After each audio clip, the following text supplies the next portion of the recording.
നിലവിലെ പ്രതിസന്ധി എന്നാണ് നമുക്ക് അറിയാൻ കഴിയുന്ന വിശദവിവരങ്ങളുമായി റോജി ഇലവനാകുഴി ഇപ്പോൾ നമ്മളോടൊപ്പം ചേരുന്നുണ്ട്. റോജി, നമുക്ക് ഈ ഒരു സാഹചര്യത്തിൽ ഇതിനെ എങ്ങനെ വിലയിരുത്താൻ സാധിക്കും? നമുക്കറിയാം, വന്ന സമയത്ത് ഈ AI ക്യാമറകൾ വലിയ ബഹളമുണ്ടാക്കിയതാണ്. അപ്പോൾ എന്താണ് നമുക്ക് ഈ വിഷയത്തിൽ കൂടുതൽ റിപ്പോർട്ടുകൾ ലഭിച്ചിട്ടുള്ളത്? Good morning Joyce. അപ്പോൾ AI ക്യാമറകൾ നിശ്ചലമായിട്ട് 5 ദിവസങ്ങൾ പിന്നിടുകയാണ്. ഇത് കേൾക്കുമ്പോൾ വലിയ രീതിയിലുള്ള സന്തോഷമാണ് പല ആളുകളുടെയും മുഖത്തുണ്ടാകുക. ഒരു പുഞ്ചിരിയൊക്കെ വിടരാനുള്ള സാധ്യതകളുണ്ട്. എന്നാൽ ആ പുഞ്ചിരിയും സന്തോഷവും ഒന്നും വേണ്ട.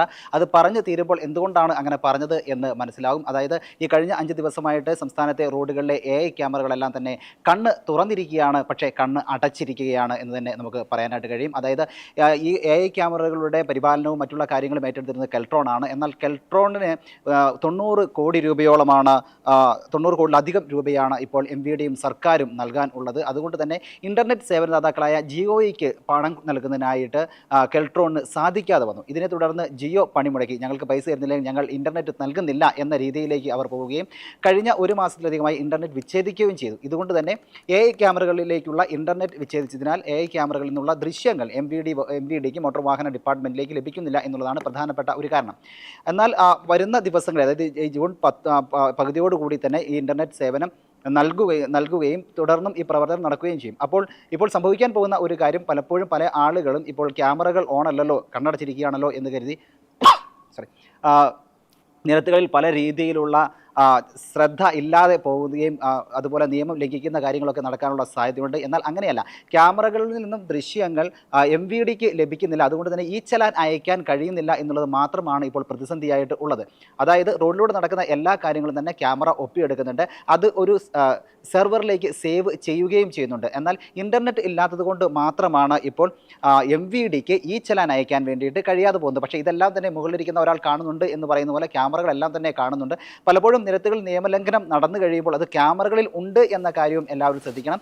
ഇനി ഇൻ്റർനെറ്റ് പൂർവ്വസ്ഥിതിയിലേക്കായി കഴിഞ്ഞാൽ നമ്മൾ എത്രത്തോളം നിയമ ലംഘനം നടത്തിയിട്ടുണ്ടോ അത്രത്തോളം ഈ ചലാനുകൾ ഒന്നിന് പിറകെ ഒന്നായി വന്നുകൊണ്ടേ ഇരിക്കും. പലപ്പോഴും നമ്മൾ വിചാരിക്കും ഇത് കണ്ടു കഴിഞ്ഞാൽ ഇപ്പോൾ ഈ ചലാനൊന്നും വരുന്നില്ലല്ലോ എന്ന് സന്തോഷിക്കാനുള്ള സാധ്യതയുണ്ട്. പക്ഷേ ആ സന്തോഷിക്കാനുള്ള സാധ്യതകൾ ഒന്നും തന്നെയില്ല.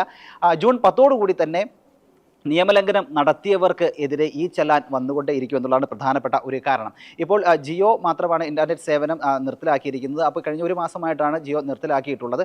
ഈ ഹൈക്കോടതിയുടെ പ്രത്യേക ഒരു തീരുമാനമുണ്ടായിരുന്നു. അതായത് ജൂൺ മാസത്തിനുള്ളിൽ തന്നെ കുടിശ്ശികയെല്ലാം കൊടുത്തു തീർക്കുകയും തുടർന്ന് ഈ പ്രവർത്തനം നല്ല രീതിയിലേക്ക്, കാര്യക്ഷമമായ രീതിയിലേക്ക് മുന്നോട്ട് കൊണ്ടുപോകണമെന്ന് ഹൈക്കോടതിയുടെ നിരീക്ഷണം ഉണ്ടായിരുന്നു. അത് പാലിക്കാൻ തന്നെയാണ് ഇപ്പോൾ സൂചന. അതുകൊണ്ട് തന്നെ ഈ ജൂലൈ മാസത്തോടു കൂടി തന്നെ, ജൂലൈ പകുതിയോടുകൂടി തന്നെ ഈ സേവനങ്ങളെല്ലാം തിരികെ നൽകുകയും പൂർവ്വസ്ഥിതിയിലേക്ക് AI ക്യാമറകൾ മടങ്ങി വരികയും ചെയ്യും. അപ്പോഴും നമുക്ക് ആശങ്കയായി നിൽക്കുന്നത്, ഈ AI ക്യാമറയുടെ തുടക്ക കാലഘട്ടത്തിൽ നേരത്തെ ജോയി സൂചിപ്പിച്ചതുപോലെ തന്നെ വലിയ രീതിയിലുള്ള പ്രതിസന്ധി ഉണ്ടായിരുന്നു, പ്രശ്നങ്ങളുണ്ടായിരുന്നു. അതായത് ആരാണ് എന്ന് തിരിച്ചറിയാൻ കഴിയാത്ത രീതിയിലുള്ള ഫോട്ടോസൊക്കെ പലരുടെയും ഈ ചലാനിലേക്ക് വന്നിരുന്നു. അതുമാത്രമല്ല അതിലെ യാത്ര ചെയ്യാത്ത ആളുകളുടെ പേരിലും ചലാനുകളൊക്കെ വന്ന ഒരു നിരവധി സംഭവ വികാസങ്ങളൊക്കെ ഉണ്ടായിട്ടുണ്ടായിരുന്നു. അതുപോലെ തന്നെ വീണ്ടും തെറ്റുകൾ ആവർത്തിക്കപ്പെടുമോ എന്നുള്ള ഒരു കാര്യവും കൂടി ഉണ്ടായിരുന്നു ജോയ്സ്. എന്തായാലും റോജി, ഞാൻ ചെറിയൊരു സംശയം കൂടെ ചോദിച്ചോട്ടെ.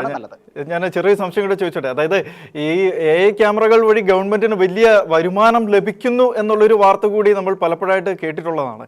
അപ്പോൾ ഈ വരുമാനം ലഭിച്ചിട്ടും എന്തുകൊണ്ട് ഇത് ബാലൻസ് ചെയ്യാൻ ഗവൺമെന്റിന് സാധിക്കുന്നില്ല എന്നതൊരു ചോദ്യമായിട്ട് അവിടെ നിലനിൽക്കുന്നില്ല?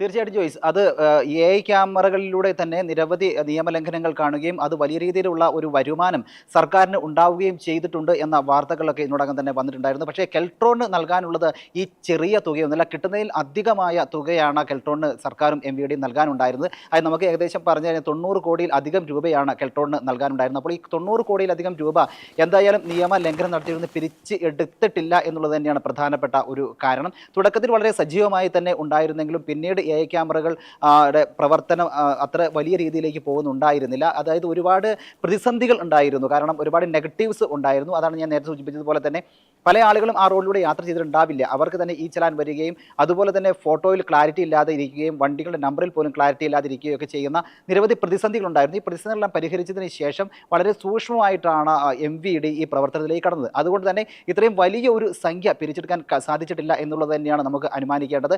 എന്തായാലും വരും നാളുകളിൽ ദിവസങ്ങളിൽ ഈ 90 കോടി രൂപ നൽകുകയും കെൽട്രോൺ ഈ പണം ജിയോയ്ക്ക് നൽകുകയും ചെയ്യും എന്ന കാര്യത്തിൽ യാതൊരു തർക്കവുമില്ല. അതോടുകൂടി ജൂലൈ പകുതിയോടുകൂടി തന്നെ, ഏകദേശം 10-ാം തീയതിയോടുകൂടി തന്നെ പ്രവർത്തനങ്ങൾ സുഗമമാകാനുള്ള സാധ്യതകളാണ് ജോയ്സ് ഇപ്പോൾ ഉള്ളത്. തീർച്ചയായിട്ടും എന്തായാലും എല്ലാം നേരെ ആവട്ടെ എന്ന്